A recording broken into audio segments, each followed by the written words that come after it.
میں اس کے اوپر کئی دفعہ بات کر چکی ہوں کہ یہ کسی طور بھی فوج پاکستان کے حق میں بات نہیں جائے گی اگر عمران خان صاحب کو ملٹری کورٹ کے حوالے کیا جائے یا وہاں سے کوئی سزا سنوائی جائے. اس کا بہت برا ایک امپیکٹ پڑے گا اور اس کا ایک بہت بڑا پریشر بھی پڑے گا انٹرنیشنلی بھی, کیونکہ عمران خان صاحب تو پہلے ہی انٹرنیشنلی یہ نیریٹو بنانے میں تقریباً کامیاب ہو گئے ہیں کہ جی ان کے خلاف سب کچھ انتقامی کارروائیاں ہو رہی ہیں. تو ایسی صورت میں تو آپ اگر انہیں ملٹری کورٹ سے سنا دیں گے سزا تو پھر تو اس میں یہ مہر لگ جائے گی کہ ان کا بیانیہ ٹھیک تھا. یہ لگے گا کہ چونکہ عمران خان کو اوپن کورٹس میں نہیں سزا ہو پا رہی تھی کیونکہ شواہد مکمل نہیں تھے, تو پھر ان کو چھپ چھپا کے ملٹری کورٹ میں سے سزا سنوا دی گئی. تو پھر اس طرح سے تو آپ یہ کہہ سکتے ہیں کہ ان کا عمران خان کا جو بیانیہ ہے اس کو تو خود سچ ثابت کرنے کے لیے ایک عمل ہوگا. یہ میرا نہیں خیال ہے اس کا کوئی فائدہ ہوگا کسی حوالے سے بھی. اور جہاں تک یہ بات ہے کہ ایسا ہوگا ہی نہیں, میرا ذاتی خیال ہے کہ ایسا کیا بھی نہیں جائے گا. میں نہیں سمجھتی کہ ایسے حالات میں اس طرح کی کوئی چیز جو ہے وہ کنسیڈر کی جا رہی ہو کہ عمران خان کو ملٹری ٹرائل کر کے وہاں سے سزا سنوائی جائے. اور اگر یہ کیا جاتا ہے تو یہ بہت افسوسناک بھی ہوگا اور یہ کاؤنٹر پروڈکٹیو ہوگا میرے نزدیک. تو بہرحال یہ تھی جی ساری باتیں جو D G I S P R نے کی. آئی ہوپ کہ اس میں اب کوئی خاص بات نہیں رہے گی. باقی انہوں نے کچھ معیشت کے حوالے سے ضرور بات کی ہے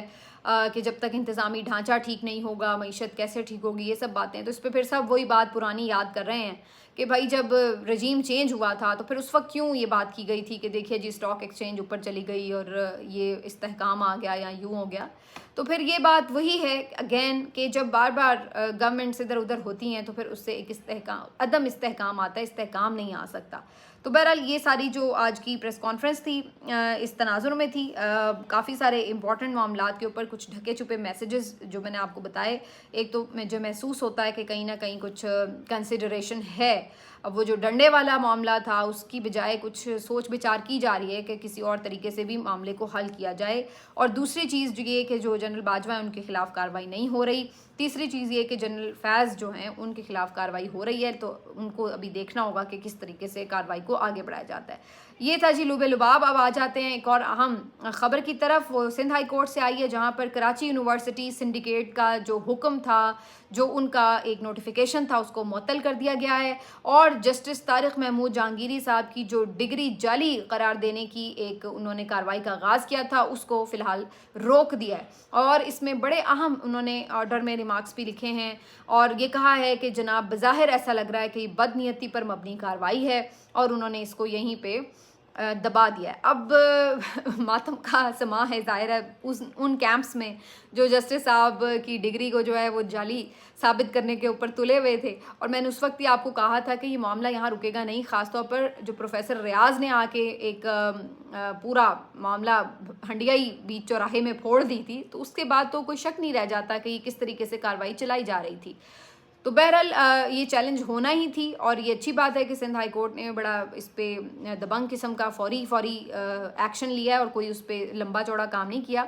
لیکن اس سے یہ ضرور پتہ چل رہا ہے کہ آپ دیکھیے ایک چیز کو کور کرنے کے لیے پھر آپ کو کتنی چیزیں کور کرنی پڑتی ہیں. مطلب آپ نے جو دھاندلی کی اس کو روکنے کے لیے آپ نے طارق محمود جہانگیری صاحب کے اوپر سارا دباؤ ڈالا, وہ نہیں دبے تو آپ نے ان کی ڈگری جعلی قرار دینے کے لیے سنڈیکیٹ کے ممبرز کے اوپر دباؤ ڈالا, ان میں سے بھی ایک شخص نے باہر نکل کے سارا بھانڈا پھوڑ دیا. تو اس کے بعد اب سندھ ہائی کورٹ پہ کیا آپ دباؤ ڈالیں گے, کیا کریں گے؟ تو الٹیمیٹلی جھوٹ کے پیر نہیں ہوتے اور آپ کو اس کو سچ ثابت کرنے کے لیے پھر بڑی محنت کرنی پڑتی ہے. لیکن سچ پھر بھی کہیں نہ کہیں ایک چھوٹی سی روشنی کی کرن کی مانند اپنا راستہ بنا لیتا ہے. تو بہرحال یہ ایک بڑا اہم فیصلہ آیا ہے جی جسٹس طارق محمود جہانگیری صاحب کے لیے. اور آگے چل کر زیادہ امپورٹنٹ بات یہ ہے کہ ان کے اپنے جو چیف جسٹس ہیں عامر فاروق صاحب وہ کیا کرتے ہیں. انہوں نے تو ویسے بھی انہیں اسٹے دے کے رکھا ہوا ہے, ابھی تک مختلف کارروائی جو ہے ٹرائبونلز کی وہ چلا نہیں پا رہے ہیں, تو اس کے اوپر بھی دیکھنا ہوگا. آخر میں صرف ایک خبر میں اور دے دیتی ہوں کیونکہ پھر بات لمبی ہو جائے گی. علی امین گنڈا پور صاحب کو 1 مہینے کی حفاظتی ضمانت مل گئی ہے پشاور ہائی کورٹ سے. کل ان کے ناقابل ضمانت وارنٹ گرفتاری جاری ہوئے تھے, تو انہوں نے 1 مہینے کی اپنی لے لی ہے بیل. اس کے بعد اب یہ کہ انہیں گرفتار نہیں کیا جائے گا. میں نے آپ کو پہلے ہی بتا دیا تھا کہ انہیں بیل مل جائے گی, گرفتاری ان کی نہیں ہوگی. لیکن اس موقع پہ انہوں نے جو ایک بڑی آج گفتگو کی انہوں نے کہا ہے کہ اب میں عمران خان سے جلسے کے بعد ہی ملوں گا. یعنی اب وہ اس بات کے اوپر بڑا کلیئر ہے کہ جلسہ منسوخ یا معطل نہیں کرنا, اور وہ کہتے ہیں کہ جی اب میں انہیں کہہ کے آیا تھا کہ اب ملاقات آپ سے ہوگی تو جلسے کے بعد ہی ہوگی. تو جی یہ تھی ابھی تک کی اہم خبریں. کچھ مزید چیزیں بھی ہیں وہ آپ کے ساتھ اگلے ولاگ میں ڈسکس کریں گے. اپنا خیال رکھیے. اللہ حافظ.